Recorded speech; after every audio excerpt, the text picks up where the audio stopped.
Kiongozi wa mbio za mwenge wa uhuru kitaifa, Ismail Ali Usi, amekagua na kukabidhi hati kwa klabu ya wapinga rushwa ya wanafunzi wa shule ya sekondari ya Nyerere iliyopo katika eneo la Migoli mkoani Iringa. Katika ziara hiyo, Usi aliambatana na mkuu wa wilaya Iringa, Heri James, ambapo alitembelea banda la wanafunzi hao na kushuhudia jinsi wanavyotumia elimu walioipata kutoka taasisi ya kuzuia na kupambana na rushwa nchini TAKUKURU mkoa wa Iringa katika kupambana na vitendo vya rushwa shuleni na katika jamii inayowazunguka. Ndugu kiongozi wa mbio za mwenge wa uhuru kitaifa, sisi wanachama wa klabu ya wapinga rushwa shule ya sekondari Nyerere tunakukaribisha katika shule yetu. Karibu sana.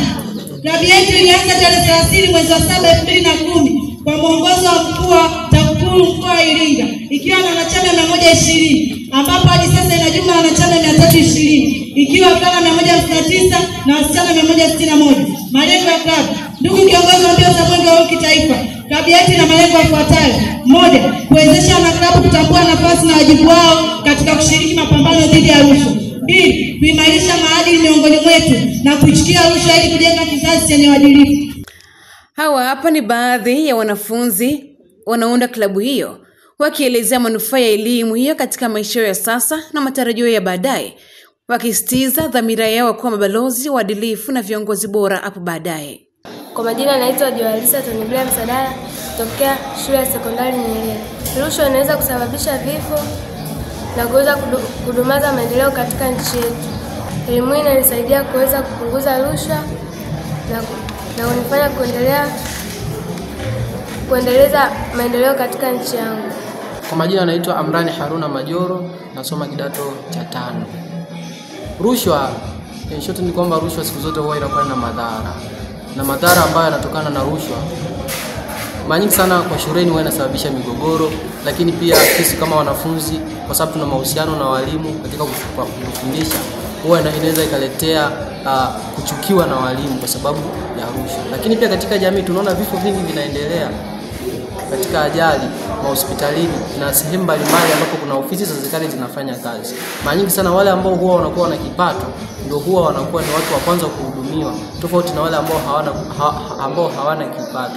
Kwa hiyo hapa inaweza kutengeneza matabaka katika jamii, na pia vifo hutokea pale ambapo unakuta wanawake wajawazito, wamama ambao wanakuwa na mimba, lakini pia na wagonjwa ambao hawana kipato, hawawezi kuhudumiwa kwa wakati mpaka pale ambapo wanaweza katoa ile rushwa. Wakitoa rushwa pale ndipo wanaweza kuhudumiwa kwa wakati. Kwa lakini pia hata ajali barabarani, matrafiki wanapokea sana rushwa. Unakuta magari mengine yana makosa au magari yanakuta yana makosa, badala watende haki kutokana na sheria yetu ya nchi inavyosema, wao wanapokea rushwa na wale magari wanaruhusu. Mwisho wa siku wanakuja nasababisha ajali na vifo vya watu kuongezeka. Kwa rushwa inaweza kusababisha vifo, rushwa inasababisha migogoro, lakini pia rushwa inapunguza maendeleo katika jamii tunazoishi za kila siku.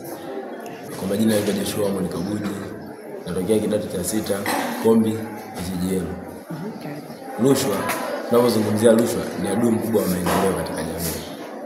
Elimu itasaidia cha kwanza kuwa aware juu ya kupambana na rushwa, ambapo endapo nitaona vishawishi naweza nikapiga simu kwa TAKUKURU, ambapo inasaidia kupambana na rushwa katika jamii inayotokea.